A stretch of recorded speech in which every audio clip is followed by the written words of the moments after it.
Hello, everyone. Thank you so much for tuning in to this show today. I have a very special guest, somebody that I am really excited to interview for a couple of reasons. Number one, we have a lot in common. And as I talk to my guest, who, by the way, her name is Terry Wade, I see that we have so much in common. So this is going to be an interesting show for sure. But Terry is a resident of San Francisco. She is a professional speaker. She is also an author. Tomorrow, her brand new book is dropping. So that is so great, fellow author. And she's also a coach. Terry believes in whole person care. So, what does that mean? Mind, body, soul. Gotta have it all. And that's why she's on this show. But today we're going to talk about unbreakable confidence. Ooh, I love that. I've got goosebumps just thinking about unbreakable confidence. Hey, Terry, how you doing today? I'm doing amazing, Tara. Thank you so much for having me. I am honored to be here and excited to share the good news about confidence and happiness and stepping into our best self. I love that. So you and I met earlier this year, and we were both speakers at the same event. So that's how we met each other. So I delivered my speech, went back to the crowd. Couple later, Terry delivers her speech. You go up there. And your speech was so powerful. And I could see that just purpose was radiating Mhm. off you. And you seemed really confident on stage. And I may have seemed confident on stage, although I was pretty unsure of myself at the time. You definitely did. I was Don't really you unsure. I was very unsure of myself, but seemed confident. But we weren't always confident, right? No. So, Terry, tell us a little bit about your story, and what it was like before you became this speaker, this author, this coach, this really confident person. Yeah, well, thank you. So, yeah, it wasn't always confident. I don't know if we're maybe born confident, lose it, or what the scenario is. But what happened for me is when I was younger, I was about 8 years old, and I had these stepsisters, and they would make fun of me all the time. I was really living like a Cinderella's lifestyle. I Wow. was so excited to have stepsisters.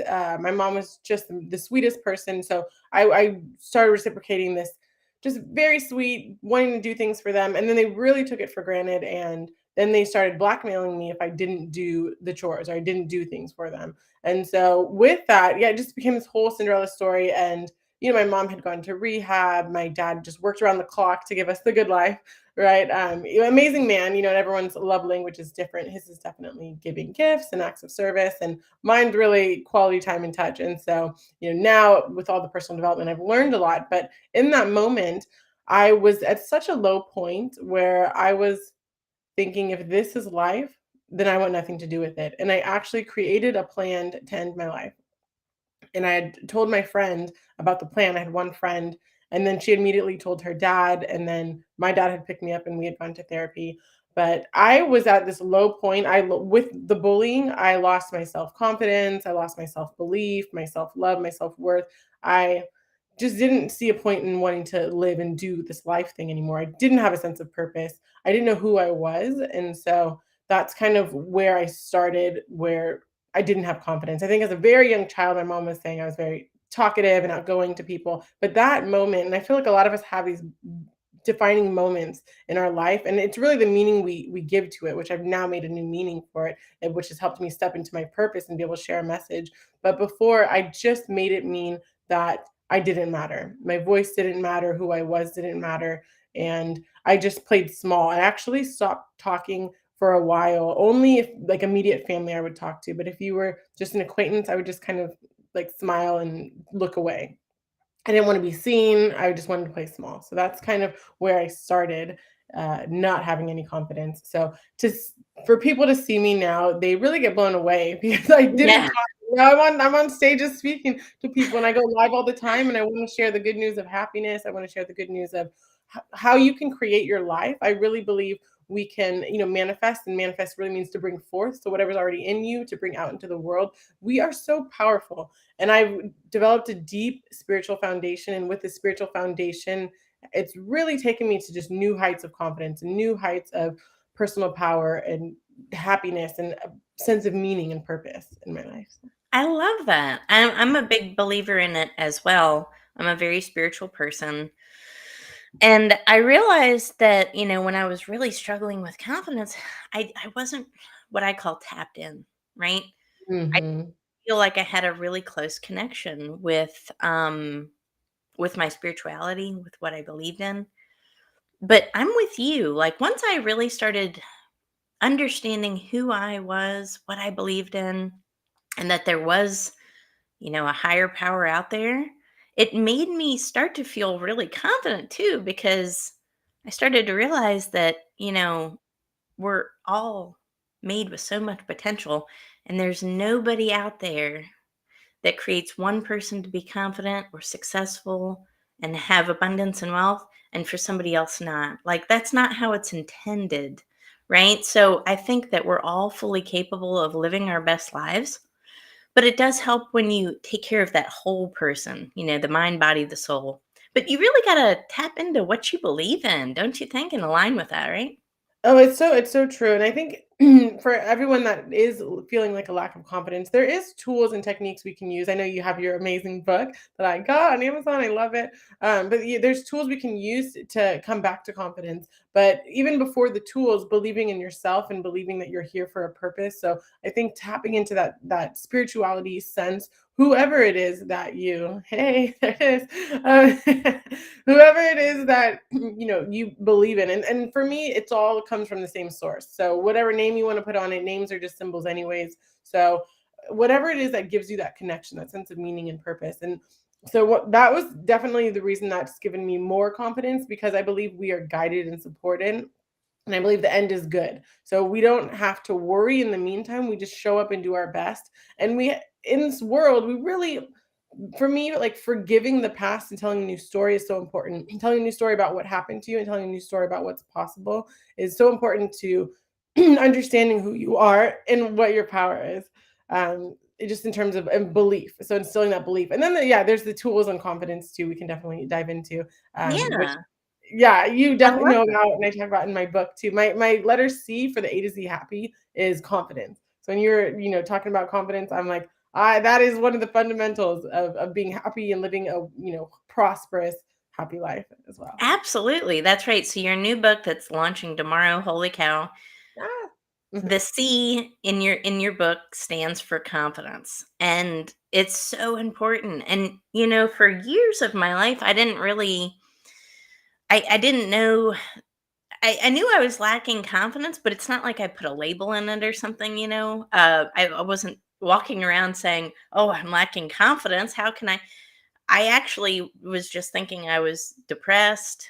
I was Mm, anxious. I couldn't reach the level of success that I wanted, but I knew something was blocking me, but it's like I couldn't quite put a finger on it, you know? But for a lot of people, it is that confidence and that self-belief. And, I read an interesting statistic yesterday according to Psychology Today, 85% of the world's population is suffering from a lack of self-confidence. This couldn't mm, be a more relevant topic. I mean, you're talking billions of people at this point, right? So, yeah. whether we put a label on it or not, I think a lot of people can relate to, I don't believe in myself. I can't quite get there. I'm struggling. I feel like something's blocking me. What's preventing me from getting successful and being happy or fulfilled? A lot of times it's that confidence, right? We just lack pure self belief. And going back to your story, have we been bullied? Have we experienced external forces in our lives like hardships, adversity, trauma? Mhm. And I kind of liken confidence to like a meter. It may start off full, but then it just slowly dips down, right? Yeah. Interesting. What do you think about that? Yeah, well, it's interesting what you say about the meter because I feel like we are born really confident when you see these young children just running around, jumping off things, not even worried if they're going to fall, or they fall and they get right back up and they don't make it mean anything. They just keep going. And so I feel like we've had so many external circumstances that we make meaning for us. Like we're not making our own meaning of who we are, what's possible, how confident we can show up, but we're letting the outside world dictate, who we are and what's possible. So I think, yeah, that's where it comes to knowing yourself. But a lot of the things is just what are you telling yourself on a daily basis? So I'm really big on mindset. And so are you waking up? Well, they say, just, you're talking about psychology, just the science behind it is we have 90% of the same thoughts day in and day out. And so it's like, let's change that thought pattern. So if you're saying, I can't do this, or who am I to do this? No, who am I not to do this? Like, I'm here for a purpose. I have so much good to spread in the world. I have a mission. And the thing you can do with confidence is just kind of like with gratitude, but what are you good at? Instead of thinking what I'm not good at, focusing on your strengths. So I'm really great at cooking. I'm really good at communication. I'm really good at building relationships. Like focusing on your strength zone. And so then that builds you up and you can already feel your vibration raising. So even right now, as you're watching this, think about all the things that you're good at. Like I'm great at building relationships. And it can be the smallest things. Like I can put a great outfit together. I can Mhm. make a good meal. I mean, it doesn't have to be this grandiose of things. And I feel like that's a lot of times people think they need to have these big grand confidence, things that they're amazing at. But it's just a little by little and acknowledging all the little things. You'll just feel your vibration raise. Like, just think about it right now. And as you're raising your vibration, so I'm big on vibration as well, like energy and vibration. I believe everything's energy is all there is to it. Match the frequency of the reality you want, and you cannot help but get that reality. It's not philosophy, it's physics. And so as you're raising your vibration by focusing on the good and what you're grateful for and what you're good at, then you're gonna act and attract in a different way. And so as you're acting in a new way, then people will notice you, or you'll start noticing other people. So I noticed you and your confidence book, and I was just so excited about it. And so that caused me, because I'm in this zone of focused around confidence, focused around growth, that I notice you, because I'm in that state of vibration where we're on the same level. It just becomes a match. I want to share this message, you want to share this message, and so it just becomes a frequency match. And so thinking about what you can do and thinking about what you are good at, it's such a shift in mindset, because I feel like we've been programmed to play small, like in the world. Just Yes, especially yeah. women, right? Especially women, I was gonna say that too, yeah. Yeah, we have been programmed to play small, to think small, to get by, Yeah. right? And that's like that survival brain. I think it's, yeah, part of it's just, maybe how we're programmed or wired. I don't know, but it's like, people, when I work with clients, I ask them first session, what are your goals? Let's define them really, really well. And a lot of times it's extremely attainable goals. And I'm like, you realize you could have that today, right? What are your goals? And by goals, I mean, let's think about a reach. What is a reach goal? And it turns out what, you know, I call it, or somebody what else would say a reach goal. I look at that as very attainable. And it's Yeah. because of a mindset shift and these beliefs that we tell ourselves, but also going back to your thought process. You were talking about so many of our thoughts per day are negative, and then out of those negative thoughts, we have repeating thoughts. Yeah. It's like that, it's that area where it gets into that you are manifesting, but it's not the things that you want. Yes. Yeah. Right? What do you Yeah. think? And well, there's also a negative bias we have. So I studied, I'm certified in positive psychology coaching, because I have a lot of the spiritual, just knowing, but then it's like, how do we get grounded into the body, and how do, just wrap it in, in the worldly context of like here and now, and what do we do in our body. So with positive psychology coaching, it says we have a negative bias. So anything negative happens, it's 3 times more like prominent, standing out in our mind versus something good. So when there's something you say to yourself that's negative, and something you're internalizing that's negative, it's going to have 3 times more of an effect on you than if something positive were to happen. So when something negative happens, you really come back with that with 3 positive thoughts, and really 4 if you want to get back on the positive side. So knowing that, like knowing these different interventions about how our brains are wired, how we are just emotionally wired, it's like you have to really do a lot more work to become positive, because it's really like a survival mechanism, I think, where Yeah. it's like we don't want to put ourselves out there to get hurt. We don't want to put ourselves out there to get rejected. And so yeah, that's where I think some of the negative bias comes in, where we really need to know that. And so when like know yourself, know how the brain works, then you can use the tools to combat it. Where It's like, okay, I know this is happening, and I know that, I've been dwelling on something negative. So now I need to intentionally say 3 to 5 positive things so I can get out of it. So I don't know if that makes sense. I like that. Yeah, I like that. And I mean, our brains are computers, right? So we have Yeah. to, in a sense, think of it as a program, right? So, Mhm. if we're stuck on that negative program, guess what? We're going to keep having those negative thoughts, and what else will happen will be negative outcomes. But what if you could replace some of those negative thoughts that you have with empowering ones, with Yeah. ones that are unlimited in possibilities, right? Instead of saying something simple like, I can't afford this, but it's something that you really need. Shouldn't be say anything with a absolute. It should be, how can I afford it?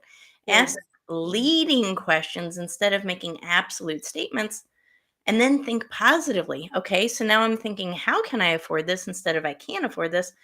Now I'm also going to say, you know what? When I can afford this, I know I'll have a lot of success, and automatically put success into your mind.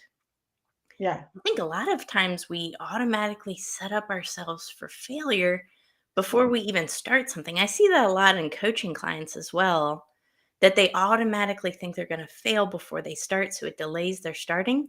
And then what happens? We live with regret, don't we, Terry? Yeah, no, I think it's yeah, having that growth mindset versus the fixed mindset. So yeah, like you were saying, perfect example. Like, how can I do it? Not I can't do it. Because there's infinite resources, infinite possibilities out there. So it's like, how can I? So tapping into that stream of what is possible. How can I get it done? And so yeah, super interesting. And I wanted to really, I know we have a lot of things in common, and I want to hear a little bit more about your story. I don't know about you, but like, yeah, like what resonated from my story. Like that you were like, "Oh, we have so much in common." Oh Like, I my gosh. I mean, the show can't go on for 24 hours, unfortunately. We just could probably talk all day, but I was bullied, uh, as a kid, so we have that in common. It wasn't necessarily family members for me, although I had an absentee father, Mm, but it was kids at school. I was ruthlessly bullied. I'd never been asked to a school dance. I'll just put that out there. Never been asked to a school dance, so I was like very much a black sheep kind of. I never felt like I fit in anywhere I went. And I was even, when I started, like my corporate job, right? I was bullied there too. Toxic yeah. workplaces, boom, boom, boom. So for so much of my life, I just felt like I was trapped in this endless cycle of toxic, endless cycle of bullying, endless cycle of limiting beliefs because of other people. Mm, There's so much to that. And, it started in childhood, very young for me, because I didn't have a father around. And when he was around, you didn't want to be around him, right? So he was an mm, alcoholic. yeah. So there's a lot that went into that honestly, if if we're being honest, I can't recall ever feeling confident until just recently. Really? Yeah. So we're talking 38 years of unconfidence. Yeah. And you shifted Wow. it. Yeah. And I shifted it. And you're And showing then I up, and you figured have it a out. book, and you're speaking. It's just amazing. Well, it's for me, it was, purpose is greater than self, Yeah. and putting the ego to the side and realizing that those Mhm. adversities that I'd experienced, if I didn't share them, Mm, I wouldn't be able to help other people. I yeah. wouldn't be able to, even get the success that I was looking for. I was so embarrassed, like, for my almost my whole life, about where I came from, who I was. But I realized it's actually my superpower because it allows me to connect with others on a really deeper level. And if I wouldn't have shared my authenticity, guess what wouldn't have happened? I wouldn't have written a book. I wouldn't have gotten a TED Talk. Yeah. It's not a coincidence. Sharing your authentic story and being vulnerable is absolutely a key. Oh, it's so big. Yeah, the being vulnerable was really, growing up, I was like told, present yourself, like get dressed, you can't wear that, present yourself well. And so, yeah, I just kind of always, if I didn't feel like it, I would just do it. And so I wasn't feeling like I could be authentically myself. And I love that you're talking about purpose. And it sounds like, yeah, this is your purpose, is to spread the good news. And that's a big thing with confidence too. And we talk about in positive psychology, is not making it so much about us, but being of service, like doing acts of kindness. And that really, like, when you take it away from you and put it into somebody else, it makes you feel better and it gives you confidence when you are being of service and of purpose to somebody else. It just brings a lot of meaning into our lives. And with that meaning, we get confidence. Like I'm here for a purpose and developing that purpose. And I feel like a lot of our purpose is in our story. And you had mentioned that. And so it's like, it sucks that we went through all of these things, but then you think about it, and it's not that bad because then we get to help other people. And I really believe healing is not even linear. I think, when we heal, we are healing, past generations, future generations. It's just a beautiful way of doing life, of being the best you can be, healing for yourself, forgiving. And it was interesting how you were saying that you were in this pattern of when you were younger and then in corporate, because I do believe, we're talking about frequency and vibration. If I heard something, it was saying, if you feel like a victim, you will attract a victimizer. And I think it's just so fascinating because, and I think that's with everything. You feel confident, you attract more confident people. I mean, you're feeling confident, I'm feeling confident. Here we are, in front of the whole internet, in front of the world, just sharing our most authentic self and our most vulnerable parts of us.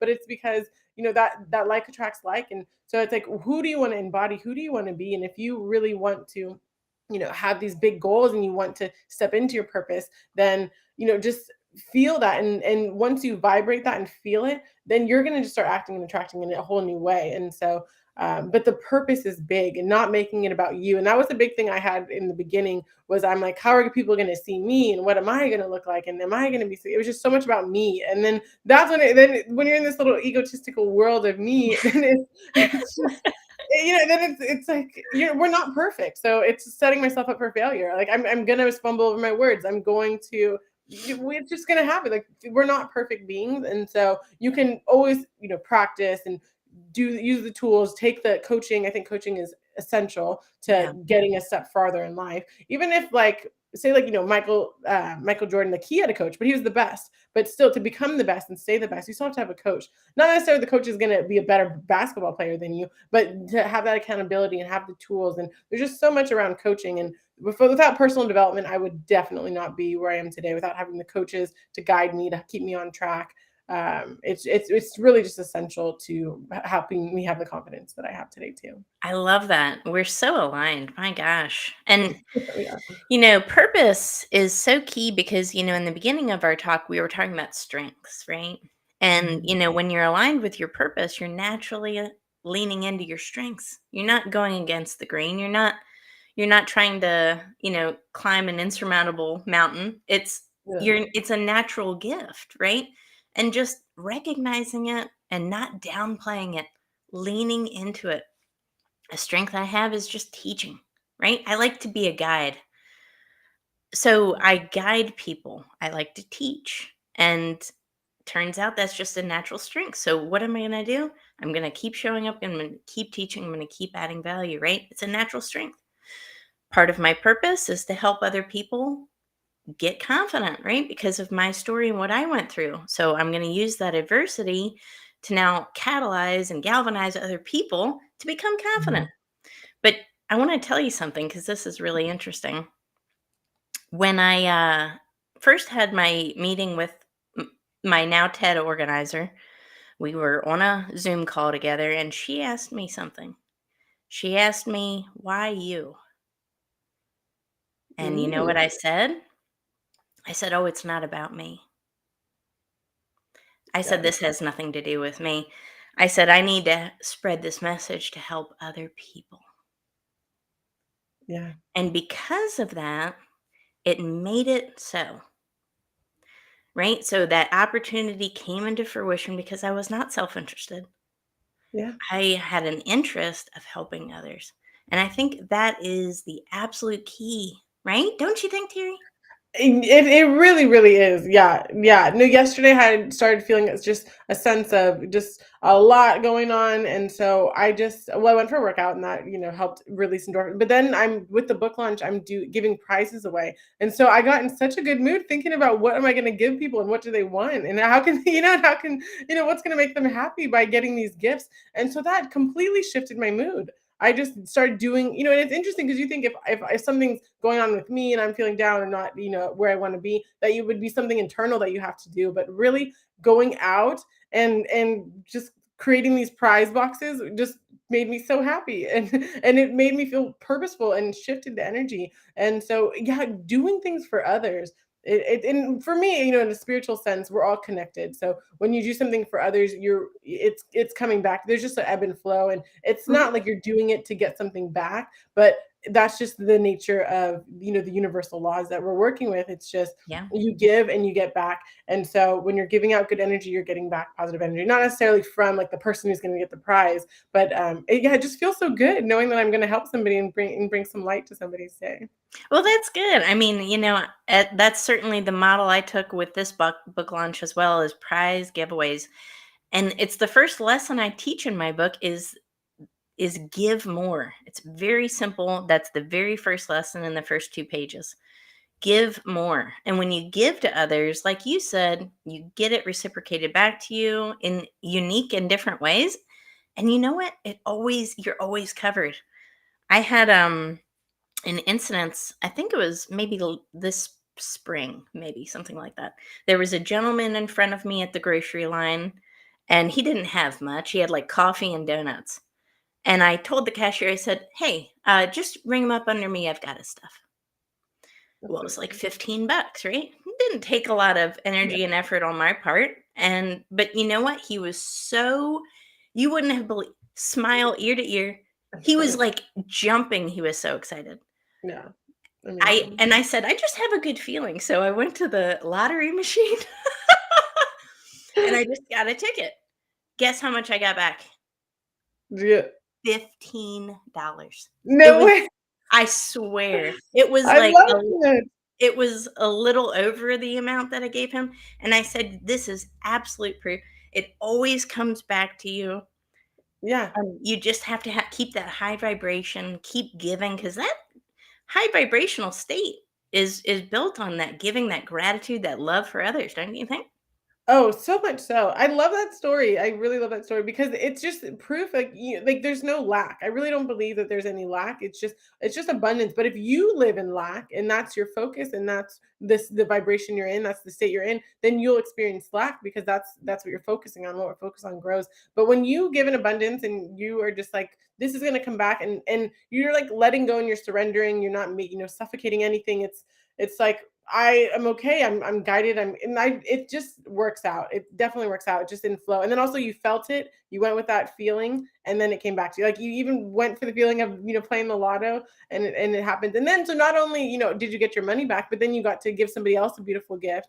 And I just think the flow is so important because if you feel like I can't do this because like no, like go for it, do it. And then also as you give more and you get that feeling of it feels so good to give, you want to keep giving and then you keep giving and then as you give then other people see it and then they want to give to you and it's just like so much abundance and it's just yeah definitely raising your vibration and as you're in that high vibration state people are just going to be attracted to you and they're going to ask like who you are what you're doing how can I be of service to you they just want to be around you and in your energy when you're vibrating at that high level.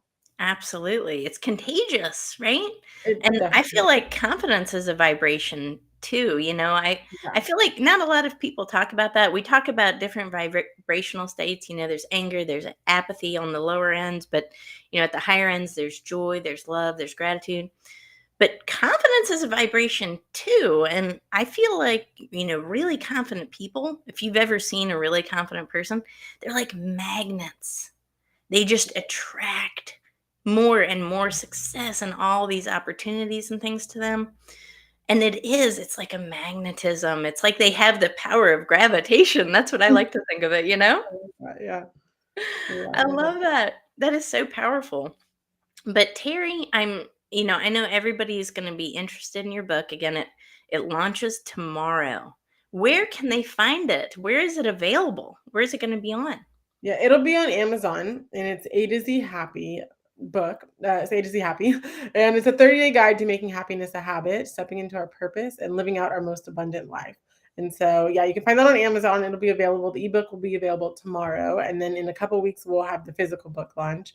We're just, yeah, getting people, just the ebook so they can get started on their happiness journey. And the physical book does have like lines you can write in, because it's going to be a quote, like my thought about the letter for the day, and then an affirmation in a lesson. So with the lesson, when you do get the physical book, you'll be able to jot down all of your lesson notes, and so you'll have it as a manual to come back to as often as possible. And the goal is just to be daily happy, like day in day out, and not necessarily, every second's going to be happy, but you're able to see the good, like that growth mindset. So being able to see the good in all the situations, and then not always doing immediate satisfaction, because like say you want to eat a chocolate cake, like, but you want to be like lose weight or something, so you're not going to have that immediate satisfaction with the taste, but maybe a bite, but you're going to have the long-term happiness goal of, doing the things, stepping into the person that has the daily happiness. And so I'm really excited about it. The lessons are powerful when you dive into the lessons and you actually do them. So it's not so much just having the head knowledge, but the implementation, where you're going in and, it's an inward job, telling the new stories, reprogramming your mindset. And so once you do that, you'll be able to live out daily happiness. And challenges are going to come up with positive psychology. A lot of people think that everything's just happy and positive. Like, we're not sweeping anything under the rug. We're going to, face whatever's coming to us, welcome it, look at it, accept it, feel it, heal it, and then let it go. So it's about how do we navigate through adversity and challenges, as well as being positive too. And with 30 days, you should have that as a habit after those 30 days. So what I like about it, about your book and your method here, is that it's building on each other, right? It's Mhm. building on the previous day, right? And then it's reflective. So it gets that person engaged, not just reading words on paper, but also engaged with it, and pensive about what this means to them, because it's always a personal journey. But after Right. 30 days, that should be a habit, and then we can really start to not just be happy for just a few moments at a time or even a day, but like sustained happiness, right? And part of that is just that fulfillment, and finding and aligning with our purpose. Because again, if I feel like when you find and align with your purpose, what makes you more confident? Yeah. Exactly. Yeah. Yeah, and living confidently is a huge part of happiness, because once you know yourself, and you're like, I can just be happy, and then there's no shame in it. There's no trying to people please. You can set the boundaries, and yeah, so being confident is a huge part of happiness. So I love that. yeah, super aligned here. Oh, I love that. Well, Terry, it was such a pleasure. Thank you so much. As soon as your link is available, go ahead and we will make sure that's put in here so that everybody can get your book and check it out. But thank you so much for being a guest on the show today. And this won't be the last time. Let's do it again. I But love it. yes, thank you so much. And we will catch everybody on the next episode.